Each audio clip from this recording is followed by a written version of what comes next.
Comunicando Espiritualidade. Apoio Cultural Soster Imóveis, Avenida Assis Brasil, 4990, Sala 201. Telefone 3340-8143, Porto Alegre. Senhoras e senhores, bom dia.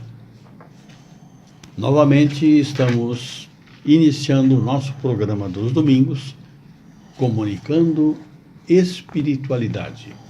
Um espaço onde nós destacamos assuntos para a abordagem do professor Olimar, do irmão Marcos, sobre a sua visão do que podemos fazer diante destes assuntos, que, via de regra, são desafios que nós temos. Para o seu bom dia, professor.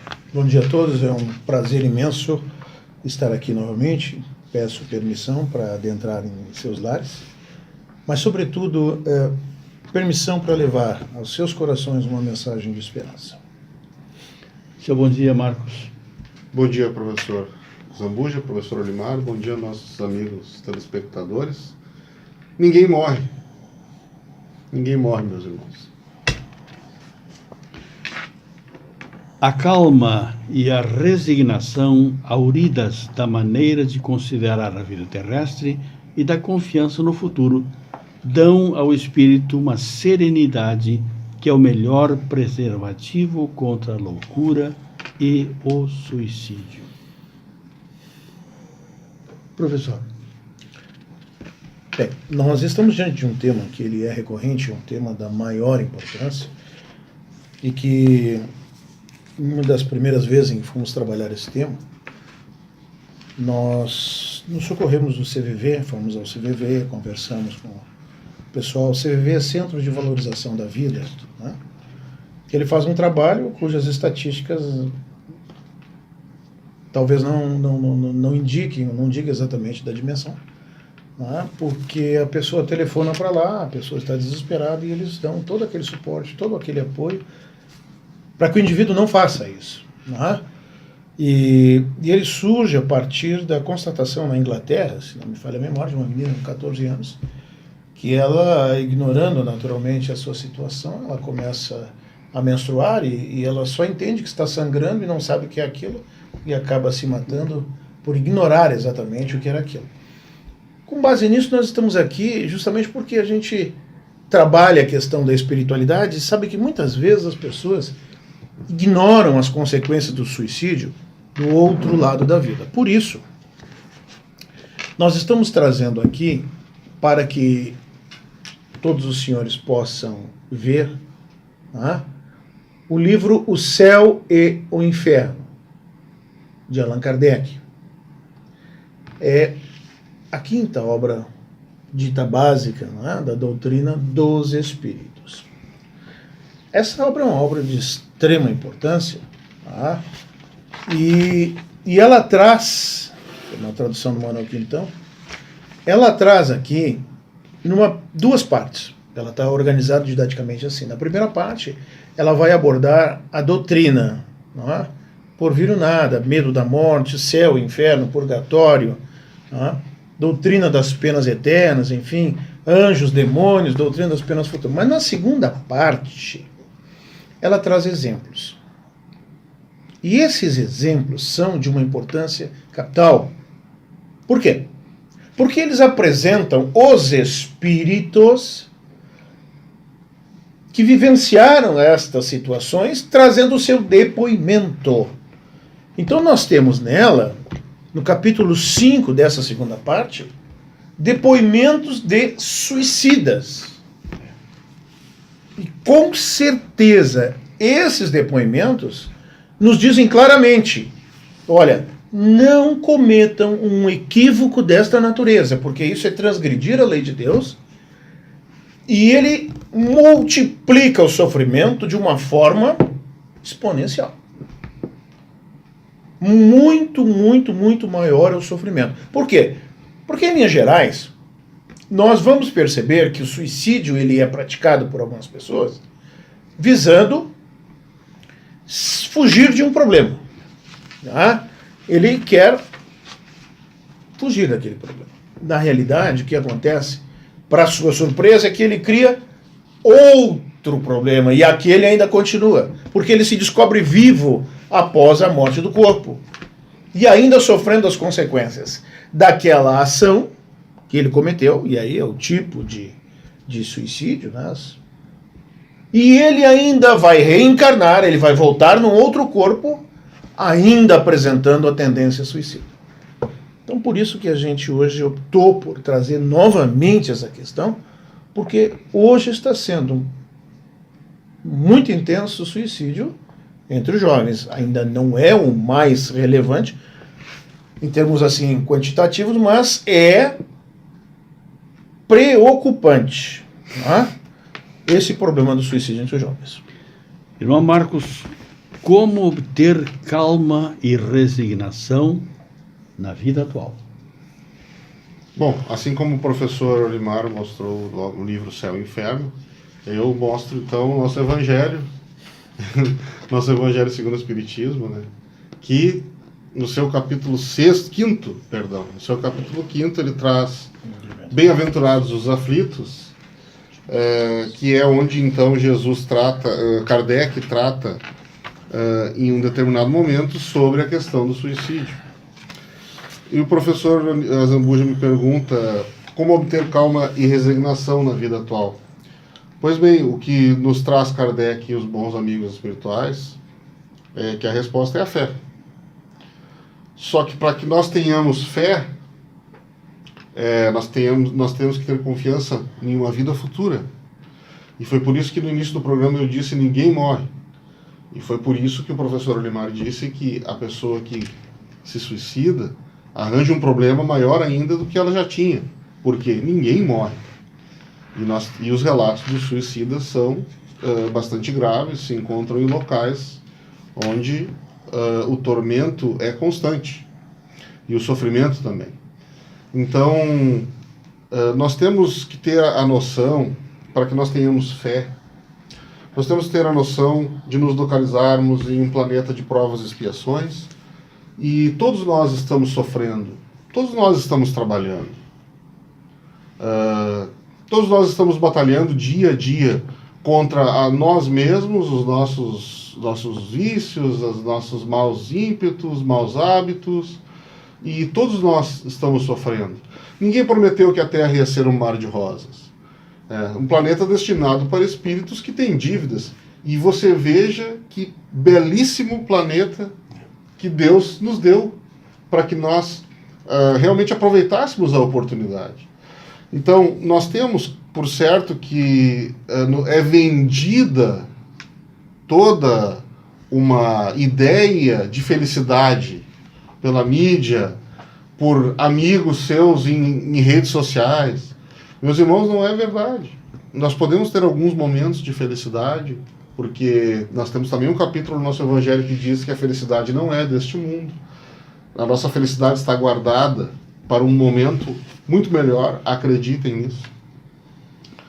Mas importa saber é que nós estamos sofrendo e como nós devemos encarar esse sofrimento. Que a vida é difícil, a vida é uma batalha. Não acreditem que nós estamos num arco-íris que é mostrado na televisão e na internet. Então, você não está sozinho.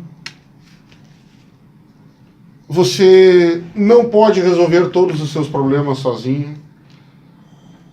Cada vez que eu tenho lido mais, que a gente pesquisa, a chave é nós nos aproximarmos de Jesus, da vida que ele teve no nosso planeta, que a cada instante, a cada minuto foi um exemplo para nós.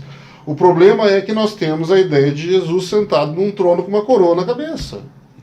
Jesus é nosso irmão, andava com os pobres, se vestia com túnica simples, não tinha coroa nenhuma, não tinha trono nenhum. Ele é nosso amigo, ele está do nosso lado. E nós vamos pedir a ajuda dele. E até nisso ele deixou um exemplo quando deu para Simão a sua cruz. Simão auxiliou ele em determinados momentos quando ele estava carregando a cruz, porque ele estava muito cansado. Ou seja, Jesus pediu ajuda. Peça você também ajuda. porque Ele foi o exemplo. Ele deve entrar no nosso coração. Você não está deprimido. Você está distraído. Perdeu a capacidade de ver o quão belas são as plantas, as árvores, os rios, quão belo é o nosso planeta, as paisagens, os parques. Vá a parques, ouça os pássaros. Ah, mas os outros só devem ser lembrados quando precisarem da nossa ajuda, meus irmãos. E eles também virão, com o tempo eles virão. Nós estamos numa caminhada, cada um no seu estágio. Sejamos pacienciosos como Cristo foi conosco. Nós somos tão atrasados em relação a Cristo. Então, nós temos que ter consciência de que todos nós estamos vivendo uma batalha trabalhosa, e ainda por cima vivendo um momento bastante turbulento na Terra agora. Não vamos desistir. Vamos seguir em frente, vamos ter força, vamos lutar, vamos pedir ajuda a quem tiver que pedir, e vamos nos nutrir de boas energias. Porque dores, todos nós vamos ter. Não se esqueçam de que Cristo e Chico Xavier tiveram as suas faces cuspidas. Então nós vamos passar por um momento de dor, mas eles vão passar. Não vai ser um dia de dor seu que vai fazer com que a sua vida inteira seja dor. Tudo passa. Tudo passa, professor. Que já estamos no final do nosso primeiro espaço e o nosso diretor técnico está bradando que devemos fazer o espaço. Até já. Comunicando espiritualidade. Apoio Cultural Soster Imóveis. Novamente com os senhores e com as senhoras, hoje falando sobre este tema, como todos os demais, importantíssimo. E eu perguntava ao professor Olimar, e como é que a doutrina espírita considera esta vida atual? Nós estamos aí diante de uma questão das mais importantes. E até por isso eu tirei os óculos. E eu explico. Quando nós encaramos a vida terrestre sob o prisma, usando a lente, né, da vida espiritual, essa vida terrestre, ela tem as provas suavizadas. O que muda efetivamente é a nossa maneira de olhar. Agora, existem momentos em que existem pessoas, que usam olhar a vida material sob o prisma, a vida terrestre, sob o prisma da vida exclusivamente material. E aí, para eles, vida é o intervalo do nascimento à morte do corpo. E isso é a vida para essas pessoas. Para nós, espiritualistas, para nós que vemos com esse prisma da vida material, melhor dizendo, da vida espiritual, melhor dizendo, nós naturalmente encaramos a vida com uma amplitude muito maior. E a nossa passagem aqui, nesse mundo, é temporária. Não é definitiva. A nossa presença aqui é alguns instantes frente à eternidade. Então, nós encaramos essa vida terrestre com mais serenidade. Por quê? Porque nós estamos espiritualizados. Então, quando a gente lida com os problemas, por exemplo, o problema do suicídio entre os jovens, e utiliza essa lente da vida espiritual, analisa o problema sob o prisma da vida espiritual, nós certamente estamos tendo uma visão mais serena, mais realista, mais verdadeira. Por quê? A vida continua. A morte não é o fim da vida. A vida prossegue. Retornamos num novo corpo. A vida prossegue.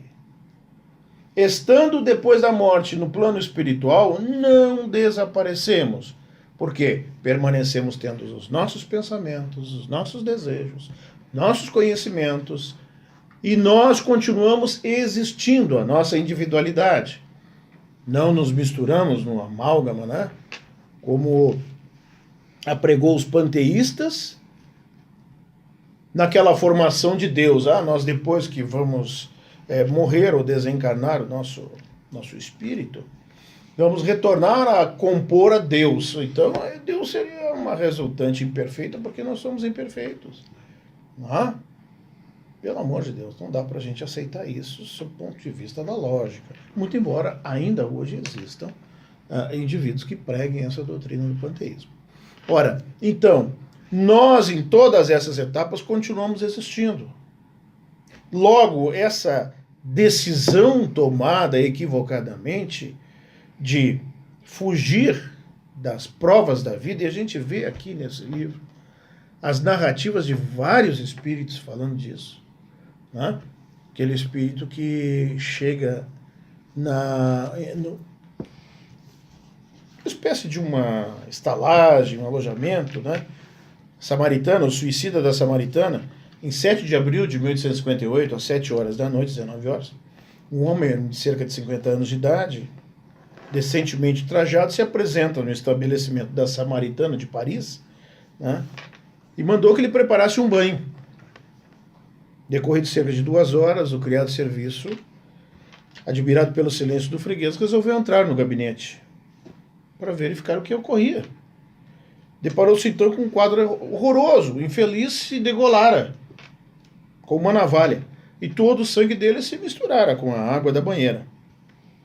Como a identidade daquele suicídio não pôde ser averiguada, o cadáver foi removido para o necrotério e depois ele foi evocado na Sociedade Espírita de Paris. E esse dado da evocação é que eu quero repassar para vocês, porque eu acho assim, de uma extrema importância entre as questões que foram formuladas. Onde vos achais hoje? Não sei. Não sei. Diz ele, o espírito. Não sei. Dizei-me. Dizei-mo. Dizei-me se vivo, pois este ambiente me sufoca. Isso é textualmente ele está dizendo. Quem vos impeliu a vir aqui? E o espírito diz assim, sinto-me aliviado. Qual o motivo que vos arrastou ao suicídio? Por que você cometeu o suicídio? Morto? Eu? Não. Eu habito o meu corpo. Não sabeis como sofro. Sufoca-me. Ele não tinha se degolado com a navalha? Sufoco-me. Oxalá que mão compassiva me aniquilasse de vez. Estão vendo como ele continua vivo depois da morte? E como continua sofrendo? Por que não deixasses indícios que pudessem vos tornar reconhecíveis? Pergunta Kardec. Estou abandonado, fugi ao sofrimento para entregar-me à tortura. Vejam essa frase. Fugi ao sofrimento para me entregar à tortura. Eu não disse anteriormente que ele, para resolver um problema, ele tenta resolver um problema se suicidando e cria muitos outros? Não falei que era exponencial? É isso, meus irmãos. A tortura. Tem outro espírito que se joga de um local alto, de uma torre de antena, ele era um miserável na França, se joga e ele, reiteradas vezes, diariamente, ele está vendo e sentindo aquele vazio, se jogando, sentindo a sensação da queda do corpo dele naquela altura de cima da antena. E ele diz mais aqui, algumas coisinhas assim. No momento que de vos suicidares, não experimentasses qualquer hesitação, perguntam os pesquisadores, né? Ele diz assim, ansiava pela morte, esperava repousar. Olha a concepção equivocada. Olhem a ignorância desse indivíduo. A ignorância no sentido dele desconhecer a verdade. E é isso que está acontecendo com as pessoas. Qual é a causa, a grande causa do suicídio? Descontentamento. Olhem, ansiava, esperava repousar. Não repousou em nada. Então, meus irmãos, vejamos a vida com as lentes da vida espiritual. É esta a razão pela qual trabalhos dessa ordem são feitos. Para que as pessoas comecem a ver a vida sob o prisma espiritual. Nós somos espíritos, não somos corpos. Obrigado, professor.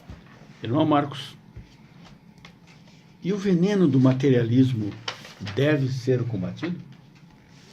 Com certeza, porque justamente nessa questão dos jovens, né, é o que tem feito, é um dos motivos, como havia dito anteriormente, a questão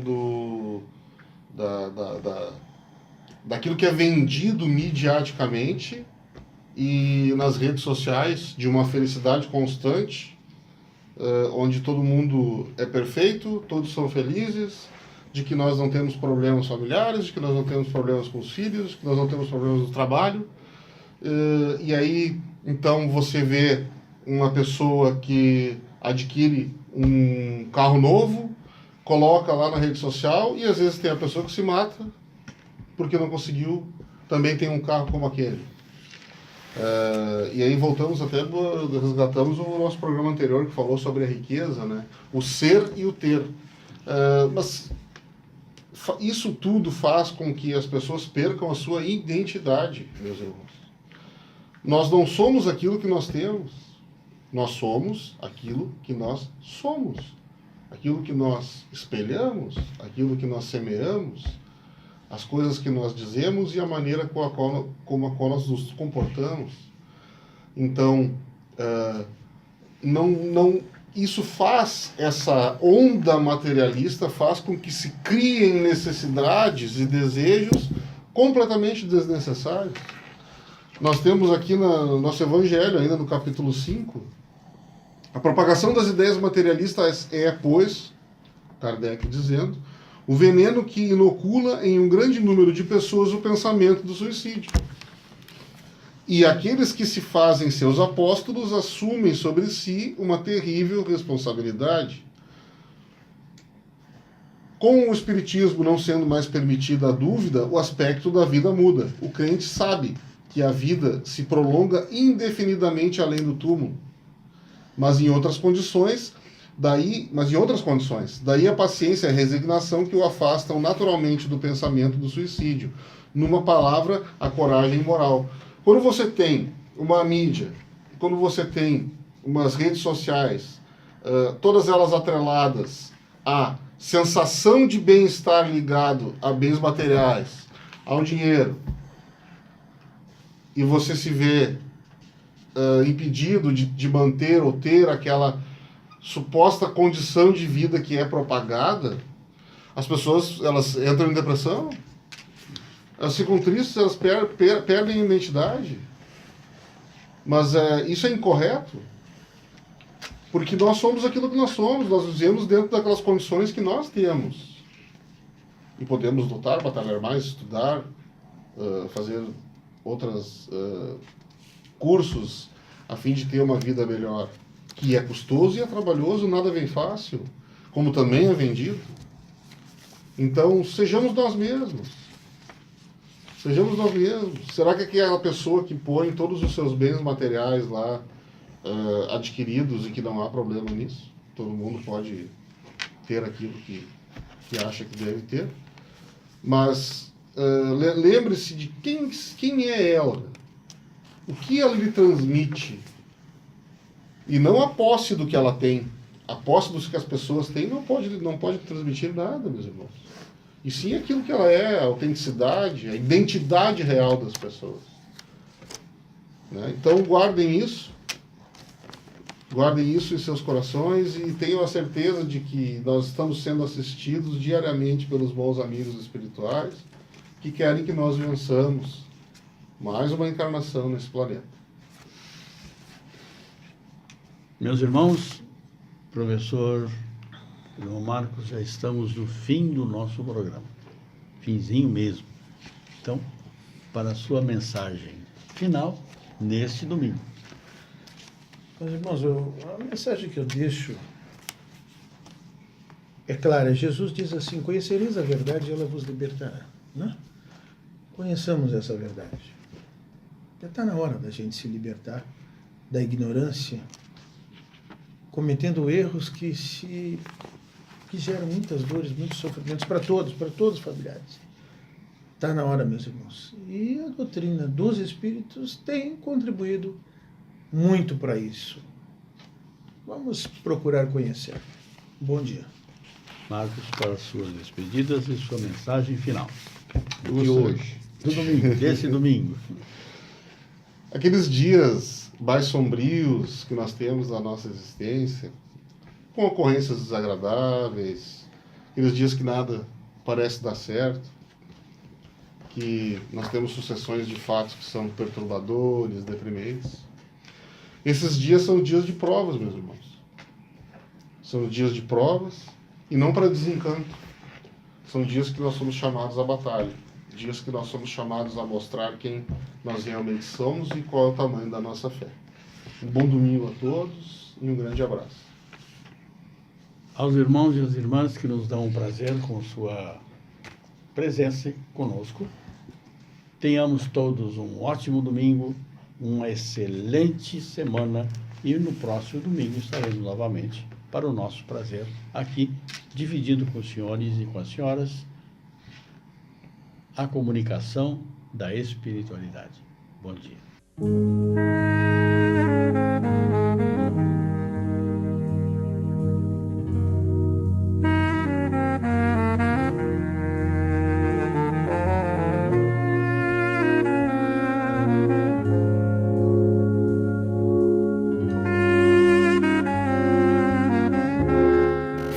Comunicando espiritualidade. Apoio Cultural Sóster Imóveis.